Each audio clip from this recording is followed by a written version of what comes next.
Alrighty, I tried to write out an explanation for the Battletech campaign. A lot of people seem, at least initially, interested, but um, I guess writing things out in text just make them seem more complicated than they are because, lots of words or whatever. But it's pretty simple. Uh, this is a board of the inner sphere that is used in the FASA board game Succession Wars. There's two scenarios in this game: the first Succession War and the fourth Succession War. The campaign that I'm talking about uses the fourth Succession War scenario. Here's a picture of a physical copy with the pieces laid out on the board. It's a very simple board game. It's not anywhere near the level of detail that Battletech is of itself. It's pretty simple to do. And uh, the campaign consists of people playing this board game. People being the players, they can pick what faction they want of the inner sphere.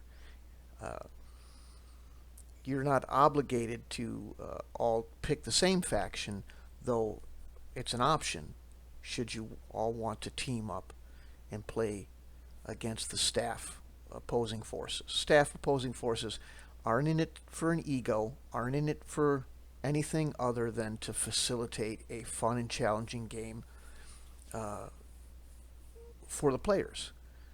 So that does mean they're going to try to beat you. That's what, you know. But other than that, they have no skin in the game to, and I arbitrate everything. So you play the game, again, very easy.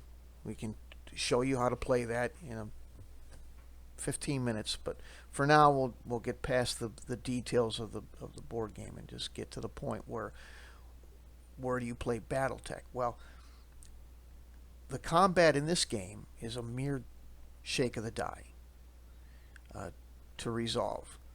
Whereas what I do to enjoy the Battletech game itself and use this as a tracker is I take the units that are involved in the battle and I put them out on a Battletech board to play it out. Now, these are pretty big units, so if you use standard Battletech, it would be pretty overwhelming.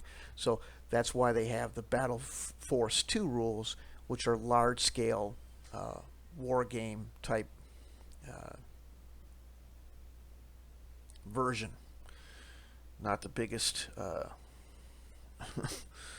picture, but Battletech Warfare on a grand scale, where pieces represent anywhere from a company to a battalion of mechs. So you can play that scale.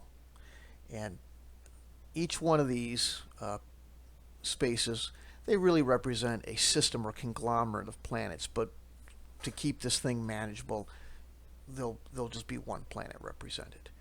And Battle Force 2 has a quick and easy planetary assault scenario where there's a setup zone on a map for the invading forces, there's a setup zone on the map for the defending forces, and there's a headquarters for the defender to defend.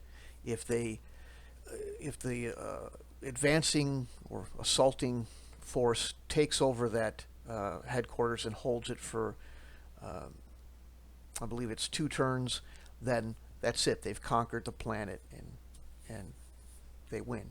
Yay! So, and that just makes a interesting set of Battle Force 2 scenarios that all have context in a larger campaign, which is fighting out a truncated version of the Succession Wars. Again, there isn't the actual amount of planets out there. It's just kind of like the Risk version thereof. Now, some people go, well, that still sounds like too much. Okay, so if everybody goes, that's too much, and we want to play real BattleTech, fine. Then one of these battles will be chosen. They'll be played out by staff, this board game. And one or two battles that meet a criteria will be offered to players.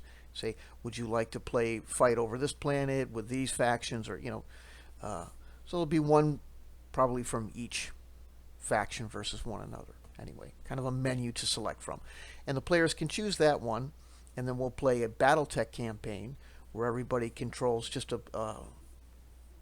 maybe a company or two of battle mechs, and you fight over one planet in a series of engagements where the attacker is advancing through different maps to reach the objective, or gets repelled by the defenders. So that's the two versions or scales that I'm offering.